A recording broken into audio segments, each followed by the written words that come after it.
हिंदू धर्म में करवा चौथ का विशेष महत्व होता है। इसीलिए इस दिन महिलाएं पति की लंबी उम्र के लिए निर्जला व्रत भी करती हैं। कहा जाता है कि पूरे विधि विधान से जो ये व्रत करता है उसका दाम्पत्य जीवन बहुत खुशहाल रहता है। बता दें आपको कि इस साल ये व्रत कल यानी कि 13 अक्टूबर को रखा जाएगा।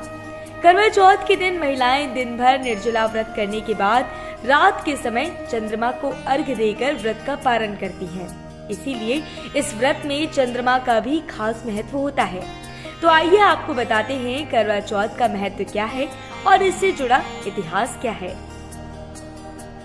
करवा चौथ का शुभ मुहूर्त इस साल कार्तिक मास के कृष्ण पक्ष की चतुर्थी तिथि यानी 13 अक्टूबर को सुबह 1:50 पर शुरू होगा और 14 अक्टूबर को 3:08 पर समाप्त हो जाएगा।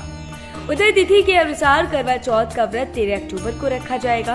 पंचांग के अनुसार पूजा के लिए शुभ मुहूर्त 6:01 से लेकर शाम 7:15 तक रहेगा। इस व्रत में चंद्रमा का विशेष महत्व होता है क्योंकि चांद देखने के बाद ही व्रत का पारण किया जाता है। 13 अक्टूबर को चंद्रोदय तकरीबन 8:19। हिंदू धर्म में महिलाओं के लिए करवा चौथ का विशेष महत्व है। महिलाएं ये व्रत अपने पति की लंबी उम्र और अच्छे स्वास्थ्य की कामना के साथ रखती हैं। इस दिन महिलाएं अन्न और जल दोनों ग्रहण नहीं करती।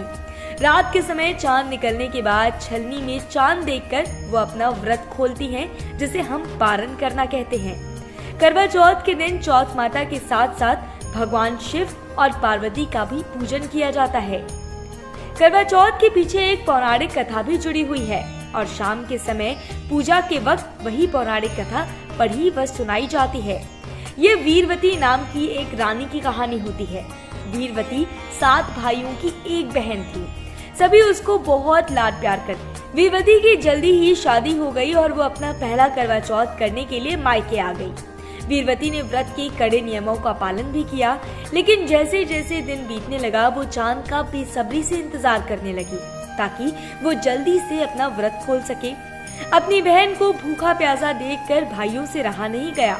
उन्होंने अपनी प्यारी बहन को इस स्थिति से निकालने के लिए एक उपाय लगाया। उन्होंने पीपल के पेड़ पर आईना जाकर लगा दिया जो कि बिल्कुल चांद के समान दिख रहा था। उन्होंने जाकर वीरवती को बताया कि देखो चांद निकल गया है और अब वो अपना व्रत खोल सकती है। वीरवती खुशी से फूले नहीं समाई और उसने चंद्र दर्शन करके जैसे ही अपने मुंह में एक निवाला डाला, घर के एक नौकर ने आकर ये संदेश दिया कि उसके पति की मौत हो गई है। वीरवती का दिल टूट गया और वो पूरी रात रोने लगी। क्योंकि वीरवती की कोई गलती नहीं थी, इसलिए देवी उसके सामने प्रकट हुई।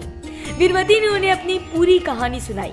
इस पर देवी ने कहा कि तुम एक बार फिर से करवा चौथ का व्रत रखो और इस बार नियमों का पालन पूरी ईमानदारी और निष्ठा के साथ करना। वीरवती ने ऐसा ही किया। वीरवती की निष्ठा को देखकर यम देवता को विवश होकर उसके पति को फिर से जीवित करने लगा। वीरवती की निष्ठा को देखकर यम देवता को विवश होकर उसके पति को फिर से जीवित करना पड़ा। ये पूजा लगातार महिलाएं करती आ रही हैं। माना जाता है कि इस पूजा को करने के विशेष नियम होते हैं जिनका पालन करना बेहद अनिवार्य होता है।